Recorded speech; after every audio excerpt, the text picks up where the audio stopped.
자, 그러면 제가 준비해온 스토리 하나. 친구와 10억 자산 격차가 나는 과정입니다. 조금 말만 들어도 친구랑 10억 차이가 나면 어떤 기분일까? 자, 여러분들 한번 생각해 보시겠어요? 여러분들이랑 같은 출발점에 시작한 친구가 있는지, 아니면 나랑 가까운 친구, 아니면 한때 가까웠던 친구, 그 친구와 내가 정말 다 비슷했는데 갑자기 누구 한 명인가 자산 격차가 이렇게 벌어져서 10억 차이가 난다 라고 생각하면 기분이 조금 어떨 것 같아요? 무섭네요 라고 하시는 분들도 계시고, 조금 겁나네요 이렇게 얘기하시는 분들도 계시고, 상상하기 싫어요 이렇게 생각하시는 분들도 계시겠죠. 근데 사실 살다 보면 이런 일들이 종종 일어나는 것 같습니다. 슬퍼요. 박탈감 들 것 같아요. 제가 더 10억이 많고 싶어요. 그쵸. 자, 오늘 내가 10억이 더 많고 싶다 라고 하시면 끝까지 들으셔야 됩니다. 자, 그러면 친구와 10억 자산 격차가 나는 과정 한번 해보도록 하겠습니다. 자, 여러분들이 이 이야기를 들을 때 나와 내 친구를 한번 상상을 해보고 아니면 그런 과정을 좀 상상해보면서 들으시면 좋을 것 같아요. 여기에 출발점이 같은 두 사람이 있었대요. 이 둘은 잘하는 것도 관심 있는 것도 비슷했습니다. 심지어 가정사도 비슷해서 서로에게 의지도 많이 했다고 해요. 여러분들 주변에도 이런 친구들 한 명씩 있죠. 그죠? 근데 많은 공통점을 가졌던 이 둘은 대학생활 내내, 그다음 학교생활 내내 함께 했다고 해요. 근데 10년 후 이 둘은 어떻게 되었을까요? 같은 고등학교, 같은 직장, 같은 연봉이라면 미래도 같을까요? 여러분 생각은 어떠세요? 같은 직장, 같은 연봉, 같은 대학, 정말 집안 사정 이런 게 다 비슷한 친구라면 미래도 같을까요? 여러분들은 어떻게 생각하세요? 같을 거라고 생각하시는 분들도 계시고 다를 거야 라고 생각하시는 분들도 계시고 다양한 의견이 있을 것 같아요. 근데 놀랍게도 정말 비슷한 이 두 명은 딱 한 가지 때문에 10년 후에 자산이 10억 차이가 납니다. 뭐 때문에? 이 딱 한 가지가 뭐기 때문에? 한 사람이 증여를 받은 것도 아니고 로또를 맞은 것도 아니고 왜 이렇게 큰 차이가 날까요? 네, 한 명은 결혼했고 한 명은 결혼을 못함. 이것도 같다라는 전제하에 한 명은 결혼했고 한 명은 결혼하지 못함. 네, 그쵸. 자, 이유는 딱 한 개. 경제에 관심을 갖고 살았는가, 그리고 월급을 자산으로 잘 이동을 시켰는가 였습니다. 우리 여러분들 조금 뜨끔했어요? 뜨끔? 네, 레나님 강의를 들은 자와 아닌 자 그것도 맞습니다. 네, 자, 그러면 그 둘의 세세한 이야기를 한번 들어보자고요. A는 사회생활을 시작하면서 회사 생활이 힘들긴 하지만 너무 행복했대요. 내가 돈을 벌어서 여행도 가고 쇼핑도 하고 맛있는 음식도 마음대로 시켜 먹을 수 있고, 그녀는 매일 3만 원짜리 배달 음식을 시키고 맥주를 마시면서 내가 이 맛에 부장님 얼굴을 보더라도 그래도 회사를 다니지, 돈을 벌지, 이런 생각을 하면서 매일매일 이렇게 보냈다고 합니다. 여러분 뜨끔했어요? 남들이, 또 부모님이, 가족들이, 친척들이 돈 모아야 한다, 그렇게 펑펑 쓰면 안 된다 라는 잔소리가 되게 듣고 싶지 않고 거슬리고, 나는 지금 내 삶에 만족하는데 나는 이렇게 내가 쓸 만큼만 벌고 그 다음에 이걸로 그냥 맛있는 거 먹고 여행 가는 게 내 낙인데 왜 뭐라고 판단하지? 왜 내 인생을 판단하지? 라는 부정적인 감정이 들기 시작했대요. 나는 열심히 회사 다니고 적당히 벌어서 적당히 모으고 적당히 쓰는데 나 이 정도면 평범하게 잘 살고 있는 거 아니야? 라는 생각을 합니다. 그쵸? 보통 이제 평범하게 회사 다니면서 이렇게 생각을 많이 하시는 것 같아요. 자, 일단은 A는 이런 이야기를 들으니까 머리가 복잡해집니다. 머리가 복잡하네, 짜증도 나네, 답답하네, 부장님 얼굴 보기 싫네, 어떻게 해요? 네, 예금 통장에 있던 2천만 원을 가지고 또 해외여행을 계획합니다. 네. 그죠? 잠깐, 우리 댓글에 지금 나 A 그 자체예요. 저도 A처럼 살다가 정신 차린 케이스예요, 이렇게 얘기하시는 분들이 많네요. 근데 괜찮습니다. 여러분 오늘 저를 만났잖아요, 그쵸? 그럼 B의 이야기도 한번 해볼까요? B는 어려웠던 가정 환경을 탓하지 않고 취직을 하자마자 저축을 열심히 했다고 합니다. 작은 종잣돈을 만들었대요. 얼만큼? 어렵게 1,650만 원을 모으고 부동산 공부를 열심히 하였고 부동산 소액 투자를 시작하게 되었다고 합니다. 하나씩 사고 팔고 하다 보니까 보유하고 있던 물건들이 하나둘씩 수익이 나기 시작했고 1,650만 원이 3천만 원이 되었고 3천만 원이 5천만 원이 되었고 5천만 원이 1억이 되었습니다. 그렇게 그녀는 태어나 처음으로 1억이라는 돈을 갖게 되었다고 합니다. 여러분들 한번 상상해 보실래요? 내 통장에 1억이 딱 꽂혔다. 어떤 기분일 것 같아요? 뭔가 국밥 같은 든든함이 있을 수도 있고, 그죠? 네. 아니면 1억을 모았다라는 안도감 이렇게 생각할 수도 있겠죠. 네. 이렇게 돈을 불려가던 중 2022년도에 부동산 하락장이 시작하게 됩니다. 2022년 6월에 자이언트 스텝 미국에서 금리를 인상을 엄청 급격하게 하게 됐죠.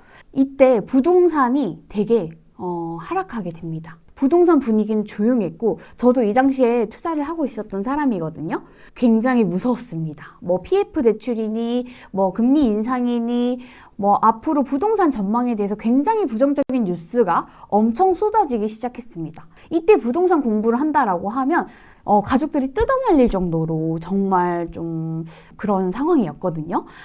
근데 요 B라는 친구는 지금이다 라는 생각에 가지고 있었던 재개발을 싹 다 팝니다. 그렇게 돈을 마련했고 태어나서 처음으로 아파트를 사게 되었다고 합니다. 이렇게 하락장 22년, 23년, 24년에 걸쳐서 여러 채의 아파트를 계속 사모으기 시작합니다. 네, 하락장이 무섭긴 하죠. 왜냐하면 여러분들 지금 아마 지금 부동산 가격 너무 올랐어 라고 생각을 하고 하락장 오면 사야지 라고 하시는 분들 중에서 집을 한 번도 안 사본 사람이 하락장에 집을 살 수 있는 확률이 정말 적습니다. 그 이유는 뭐냐면요. 뉴스만 켜도 엄청 부정적인 뉴스가 많이 나오고 주변에서도 부동산을 한다라고 하면 정말 뜯어말립니다. 네. 근데 이 지금 B라는 친구는 어땠어요? 계속 작은 돈이라도 굴려받고 그리고 부동산 역사를 계속 공부를 하면서 이렇게 바닥을 찍었을 때가 기회다라고 생각을 많이 했었죠. 미리 공부가 되어 있었기 때문에 하락장의 기회를 잡을 수 있었던 것입니다. 하락장이 무섭긴 했지만 2026년 현재 과거 그녀가 산 아파트의 가격은 어떻게 되었을까요? 재건축 아파트는 1억이 상승을 했고 아파트에 들어간 돈은 2배가 상승했고 서울 분양권의 수익은 100%로 돌아왔습니다. 그녀가 아파트에 투자한 돈에서 모두 큰 자산이 내가 그 B라는 친구가 아파트에 투자했던 돈이 모두 다 큰 자산이 돼서 그녀에게 다시 돌아왔습니다. 그렇게 그녀는 10억 이상의 자산을 가지게 되었습니다. 그녀는 이렇게 이제 하락장에 아무도 투자하지 않을 때 외로이 공부를 하고 돈이 없을 때도 조금 싼 물건들을 계속하면서 남들이 그렇게 꺼려하는 물건이잖아요. 작은 이제 중잣돈이 조금 들어가는 물건들은 그런 물건들을 하면서 되게 외로웠다고 합니다. 그녀는 늘 노트에 나의 조부모님, 부모님은 자본주의를 배울 기회가 없었지만 나는 배울 기회가 있었다. 기회가 있었는데도 우리 집의 가난을 끊지 않는다면 100% 나의 잘못이다. 우리 집의 가난은 내가 끊는다. 내가 꼭 끝내버릴 거다 라는 다짐을 늘 하면서 평일에는 평일 새벽까지 늘 공부를 하고 12시간 넘게 회사와 알바를 했고 주말에는 부동산 임장을 다녔다고 합니다. 발톱이 2번이나 빠질 정도로 힘들었지만 내가 가진 거는 시간과 체력뿐이라고 생각을 하고 실행하고 수정하고 반복했습니다. 여러분 약간 소름 돋지 않나요? 이렇게 치열하게 살아야 되는구나 이런 마음이 들죠. 그쵸? 아마 이렇게 듣고 계신 분들도 저렇게까지 해야 되구나 이런 생각이 들 수도 있어요. 하지만 여러분들 이렇게 치열하게 사는 것도 굉장히 재밌습니다. 네. 이런 얘기를 할 수 있는 이유가 뭐냐면 맞습니다. 이 이야기는 오늘 강의를 하게 된 저의 이야기입니다. 사실 저는 A였기도 하고 B이기도 합니다. A로 살다가 B로 삶을 전환하게 되었는데요.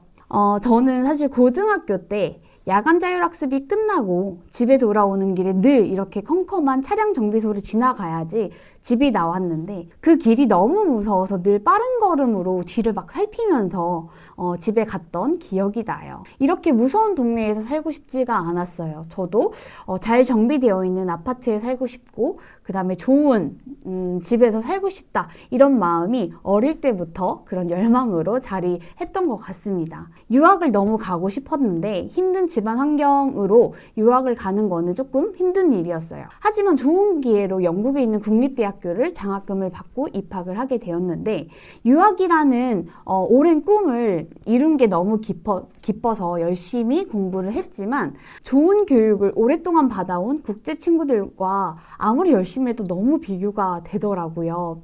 성적이 자꾸 떨어지니 장학금은 나오지 않게 되었습니다. 그렇게 제가 받은 학비 통지서는 6천만 원이라는 금액이 써 있었어요. 쉬는 날 없이 공장에서 고생하시는 부모님한테 차마 이 학비를 내달라고 하는 게 너무너무 죄송하더라고요.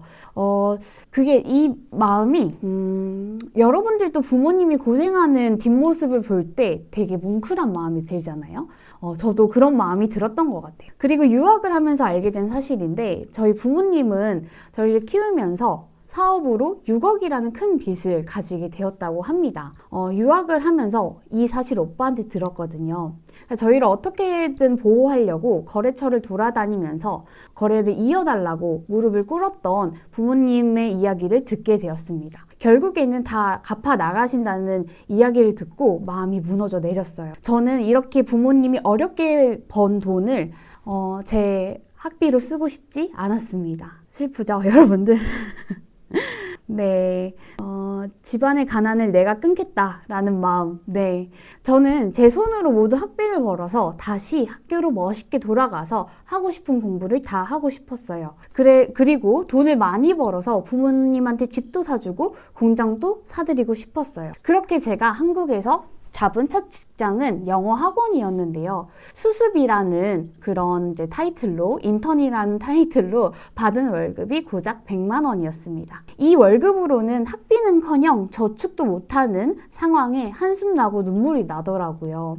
근데 이렇게 제가 현실에 안주하면서 그냥 울고만 있을 수는 없었습니다. 저는 뭐라도 해야 됐었어요. 왜냐하면 저는 더 이상 그 빌라에서 살고 싶지 않았고 우리 부모님이 공장주한테 계속 쫓기는 삶을 살게 하고 싶지 않았고 저는 부모님과 가족들과 사랑하는 사람들과 여행을 즐기고 재밌는 것들을 마음껏 누리면서 사는 사람이 되고 싶었어요. 이대로는 포기할 수 없었어요. 저는 대학교도 다시 가고 싶고 부모님한테 공장도 사주고 집도 사주고 내 집도 사고 여행도 다니고 싶었기 때문이죠. 그렇게 저는 마음을 먹고 본업을 정말 열심히 합니다. 제가 영어 강사라고 했었잖아요.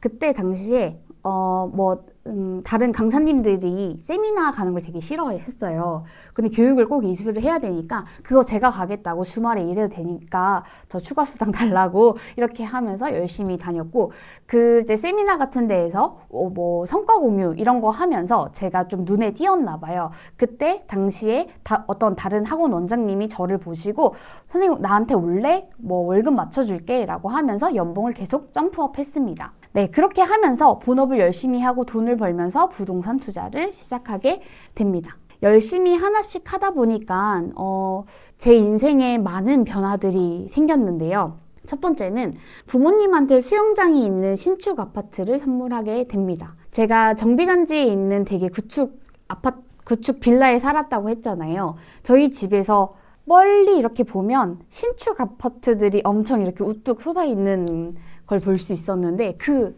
집에서 보이는, 집 옥상에서 보이는 그 아파트를 선물하게 되었습니다. 그리고 또 열심히 하나씩 하다 보니까 부모님이 일하던 공장의 공장주가 부모님한테 월세를 30%나 인상을 한다는 이야기를 듣고 그걸 목격하자마자 제가 액션을 취할 수 있게 되었어요. 부모님한테 바로 공장을 사드렸습니다. 이렇게 여러분들도 이렇게 공부를 해두면 어떤 분야든 다 적용을 할 수 있잖아요.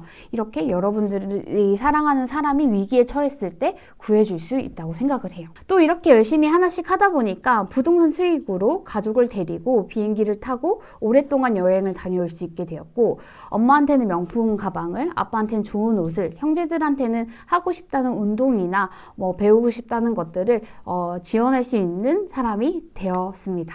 여러분들도 한번 상상해 보시겠어요? 내가 사랑하는 사람들한테 뭔가 아낌없이 줄 수 있다는 거, 그리고 그 사람이 행복을 느낀다는 거를 보면 기분이 어떠세요? 너무 좋죠. 그쵸? 네. 그리고 저한테도 큰 변화가 생겼는데요. 저도 제 집이 생기니까 불안하던 마음이 정말 고요해졌습니다. 내가 밖에서 얼마나 힘든 삶을 보내고 오더라도 내 집이 있으니까 마음이 정말 안정이 되더라고요. 훨씬 편하고 불안하지 않게 되었어요. 나와 내 가족이 살 집이 있다는 게 이렇게 안정감을 주는지 몰랐거든요. 그리고 부동산이라는 툴로 시드를 재밌게 늘릴 수 있다는 것도 너무 좋았어요. 저는 사실 스트레스 받으면 경매 사이트 들어가거든요. 이렇게 보면서 아유, 돈 되겠네 하면서. 네, 그래서 여러분들도 부동산을 공부해야 되는 것으로 생각하지 마시고 그냥 재밌게 배우는 것, 이렇게 생각하시면 더 좋을 것 같아요. 그래서 저는 부동산을 통해서 제 인생에 많은 것들이 달라졌고 많은 것들을 누리고 있습니다. 그래서 여러분들도, 오늘 이걸 보는 여러분들도 꼭 나도 레나처럼 이렇게 부동산으로 많은 것들, 인생의 많은 것들을 누리겠다, 이런 마음으로 끝까지 들어주시면 좋을 것 같아요. 자, 여러분들, 근데 여러분들한테 주어진 환경과 상황 모두 다 여러분 탓이 아니긴 하거든요. 하지만 오늘 이 이야기를 듣고 자산을 늘리는 방법에 대해서 제가 오늘 다 알려드릴 건데 실행을 하지 않았다면 그것은 여러분의 잘못이 맞습니다. 내 인생을 내가 책임지면 굉장히 아름다워져요. 누군가한테 기대지 않고 홀로 당당하게 내 삶을 꾸려나가는 당당한 삶, 멋있지 않나요? 오늘 수업이 여러분들이 당당하게 홀로서기를 할 수 있게 꼭 도움이 됐으면 좋겠습니다.